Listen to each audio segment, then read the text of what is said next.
If you've been a woodworker for more than 3 days, you've probably seen this tool brands chart posted on social media again and again and again. If you're a woodworker like me, or a professional who uses tools in any way, I'm going to explain why absolutely none of this should matter to you. What most people do not understand about this chart is that the so-called relationships represented here are merely financial arrangements only. That might mean arrangements having to do with licensing or distribution or the right to import into certain countries. In most cases, these arrangements are far more complex than this chart can even show.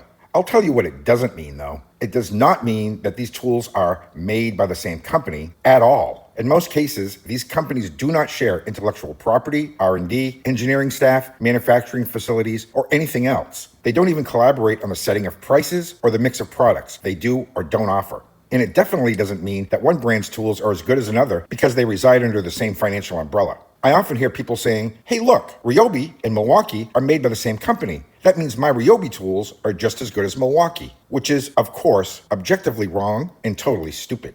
This chart isn't really about tools, it's about money, which might be of interest to bankers, but to the average tool buyer like you and me, it means exactly zero. Use whatever tools you like, buy whatever you can afford. This chart should not matter to you whatsoever. I wish people would just stop posting it. It's meaningless, confusing, and quite frankly, dumb. I hope that clears things up a little bit for everybody.